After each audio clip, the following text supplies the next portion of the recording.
YouTube, Quinn Wade. Coming to you with that instant basketball analysis on Analysis Playground on YouTube, exclusively on there forever. And we're going to talk about the Philadelphia 76ers beat the Utah Jazz 106 to 102.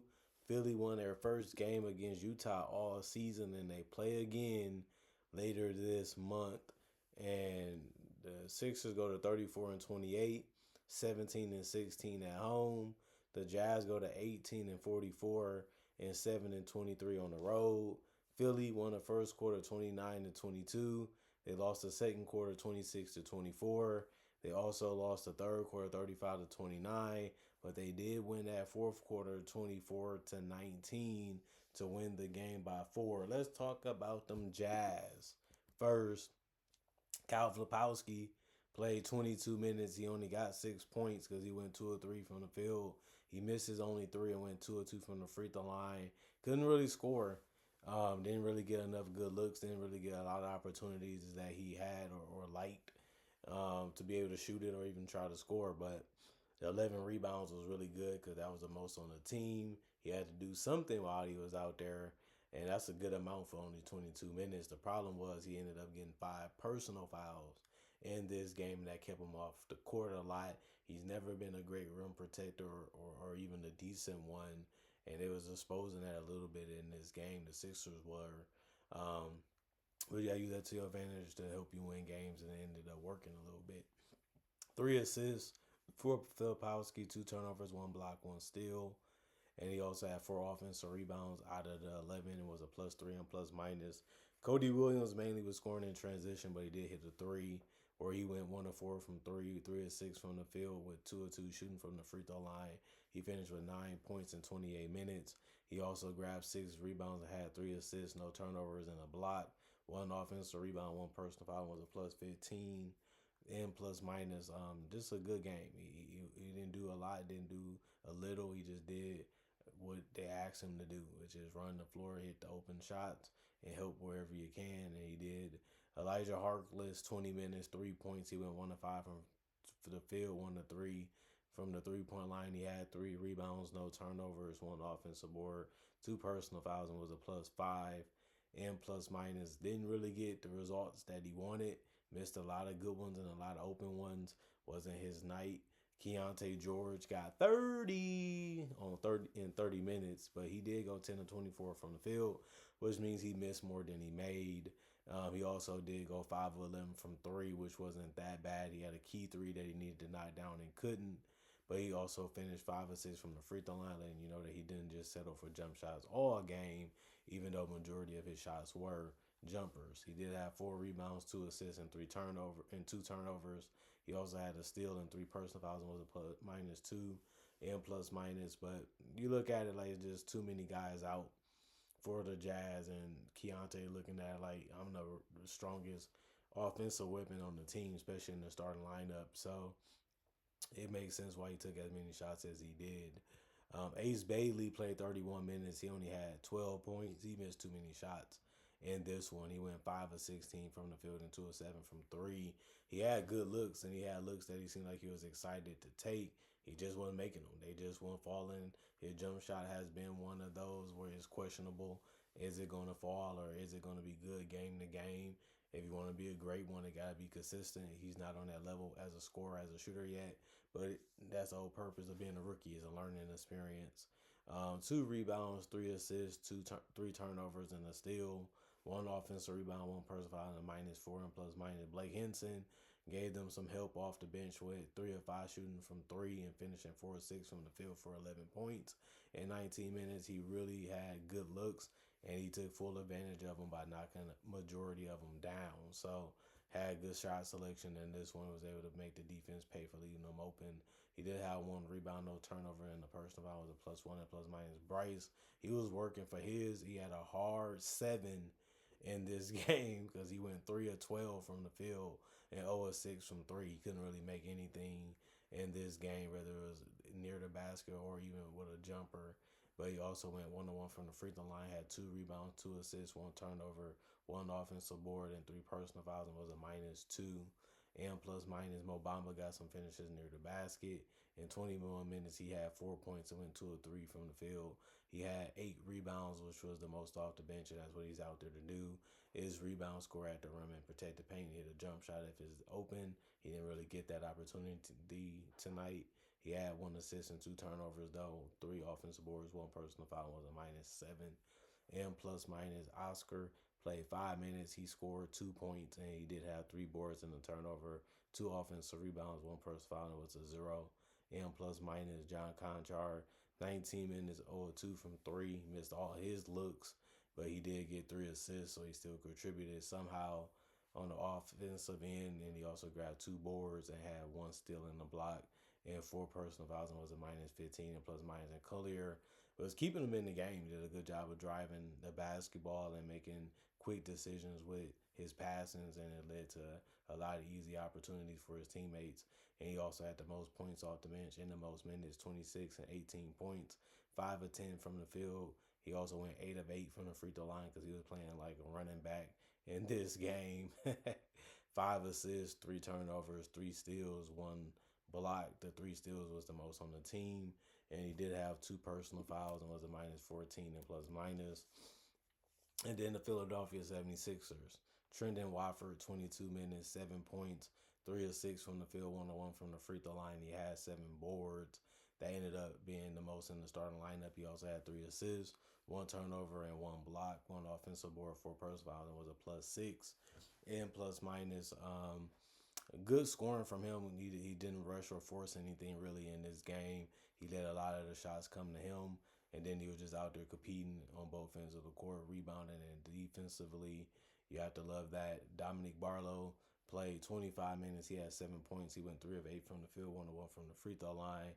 He had 4 rebounds, 1 assist, 2 turnovers, a steal in the block, 1 offensive board, 0 personal fouls, and a -2. And plus minus, decent game from him. He basically did everything that you could out there, including score the ball. He just probably wanted to make 2, 3 more shots, but didn't really need it as much since they won the game anyway. Bono was finishing strong in that paint, 29 minutes, 12 points, 6 of 8 from the field. He had 5 rebounds, 1 assist, 1 turnover, 1 steal, 1 block. He had 3 offensive boards, 2 personal fouls, and was a +5. And plus minus, he had just been a good defender for them and just a good interior player, whether that's scoring or defending or rebounding. So he's doing a lot for them, and they need it. No Drummond, no Joel Embiid, and they said, well, we got bonus still, and he did play a big role of them winning this game. Quentin Grimes was driving real well in this one, but he did miss all of his threes. He finished 0 of 4 from 3 and 2 of 3 from the free throw line. And he did go 7 of 12 from the field for 16 points in 31 minutes. But he also had 5 rebounds, 2 assists, 3 turnovers, and a steal, 3 offensive boards, 1 personal foul, and was a +4 and plus minus. Had one of the better performances for the Sixers, and you had to like the fact that it was efficient, and he also was making some good shots too. And that's what you have to do, speed it up and transition to get a good look, or just try to attack the rim when you see it open, or you feel like you can get there before the bigs that protect the rim can do it. Luckily, Utah doesn't really have rim protecting bigs, and Philly noticed that and tried to use that as much as they could to score. Tyrese Maxey was one of them guys that kept attacking, hitting floaters and all those type of things. The thing about it is he just couldn't make a three, really. He finished 2 of 10 from 3 and took some tough ones throughout the game, and that could be a good reason why he struggled making them too. But he did still go 7 of 7 from the free throw line and went 8 of 22 from the field. That was the most shots on the team, but he finished with the most points, which was 25. No VJ, no George, no, I can go on and on. He had to take those shots, and it was just good that he was taking them and stepped up in the clutch too to help them win the game. He did have 2 rebounds and 6 assists. The 6 assists ended up being the most on the team. He had 1 turnover, 1 steal, and 3 blocks. The 3 blocks was the most on the team. He had no personal foul and was a +8 and plus minus. Jabari Walker was the guy that stepped up that you didn't think would. 28 minutes for him. He had the most off the bench minute-wise. He also went 7 of 12 from the field like Quentin Grimes, but he went 4 of 7 from 3 and 4 of 6 from the free throw line to get 22 points, which was the second most on the team. And he also finished with a double-double because he had 10 boards. That's just how good he was tonight. He needed it because this game was so close. The team needed it because this game was so close and it could have went either way, and it was just good that he was the guy that was able to be a big difference in winning and losing this one. 2 assists, 1 turnover, and 1 block for him too. 3 offensive board, 2 personal fouls, and a +5. And plus minus, Jabari Walker really showed out in this one. Justin Edwards played 15 minutes. He had 5 points. He went 2 of 5 from the field, 1 of 2 from three. He had 2 rebounds, 4 assists, no turnovers, and 2 steals. 1 offensive board, 2 personal fouls, and was a +6. And plus minus, the passing was really good. They needed that balance, and they needed his defense, and they also needed that scoring from him. Andre Drummond, like I said, he didn't play that much. He played 13 minutes. He had 2 points. He went 1 of 3 from the field, 0 of 2 from three, 0 of 1 from the free throw line. He did have 3 rebounds, 1 assist, 1 turnover, 3 personal fouls, and a +1 and plus minus. They looked at like, well, Drummond didn't really shoot the ball that great. He didn't really play that great. Let's take him out of the starting lineup and say we're gonna go with Bona in this one. He's more physical. He's a little bit more active. He's a better rim protector. So we're gonna take Andre Drummond out the starting lineup and see what he does coming off the bench. And he did some little things in the amount of minutes that he played, but he still didn't shoot the ball that well in this one. Cameron Payne, CP, 10 minutes. He missed his only shots. 0 of 3 from the field and 0 of 2 from three. Didn't take a lot of them, but couldn't make any of them. He did have 1 rebound, 1 assist, and no turnovers in a personal. I was a -4. And plus minus, Kyle Lowry ended up going 2 of 2 from the free throw line. Had some wide open threes. He couldn't make them. Finished 0 of 2 from the field because of that, but he only had 2 points. He did have 2 rebounds, 1 assist, no turnovers, 1 personal foul. Was a -7. And plus minus, Tyrese Martin, 19 minutes, 8 points for him. He went 3 of 7 from the field and 2 of 6 from three. He is out there for his scoring, and it worked a little bit in this one. He did have 2 rebounds, 2 assists, too, but it also came with 4 turnovers. He also had 1 personal foul, was a -2 and plus minus. The Sixers did shoot 45% from the field. They was able to make their free throws, and they was able to make some good shots to stay a little bit ahead of the Jazz to win. The Jazz shot 41% from the field, 31% from three, while the Sixers shot 26% from three, and that helped the Jazz stay in the game. 81% from the free throw line for the Sixers. The Jazz shot 95. That helped them a lot in this close one. 43 rebounds for the Sixers, 42 for the Jazz. 24 assists for the Sixers, 22 for the Jazz. 14 turnovers, both teams had that. 6 steals for the Sixers, 7 for the Jazz, and then 7 blocks for the Sixers, 6 for the Jazz, 12 offensive rebounds for the Sixers, 13 for the Jazz, 31 defensive rebounds for the Sixers, 29 for the Jazz, 17 personal fouls for the Sixers, 24 for the Jazz, and it ended up being a good game. You know, both teams really needed to bring the best out of each other. You didn't really know who was going to win or who you thought should win. Was questioned from every fan watching this one because Keontae started stepping up, and then Maxey started stepping up, then Walker started stepping up. Then it was just going back and forth. It looked like it was going to go into overtime, but at the end of the day, it didn't. And if you're a Sixers fan, you said, good thing we made them free throws. Good thing we took care of the ball a little bit down the stretch. And good thing we had a good 1-2 punch that can still be tough to guard, because Maxey is one of the hardest players to guard. And if you have a guy that's getting open or doing the right things offensively with moving without the basketball, he will find you, or, you know, he's going to take the shot. So it keeps the defense guessing, keeps them wondering, you know, what should we do?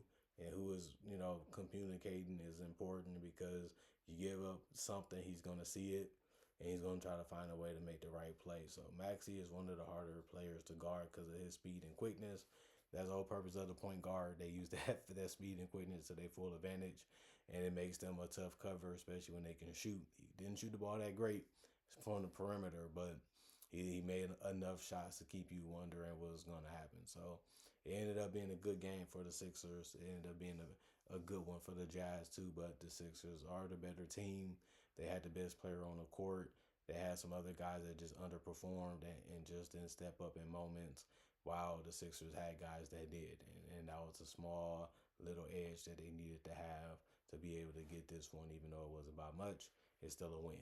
Comment, like, subscribe, share, hit that notification bell to get that analysis when it first come out. Y'all stay blessed up. Y'all stay good. Peace. And I'll see y'all later today with more analysis.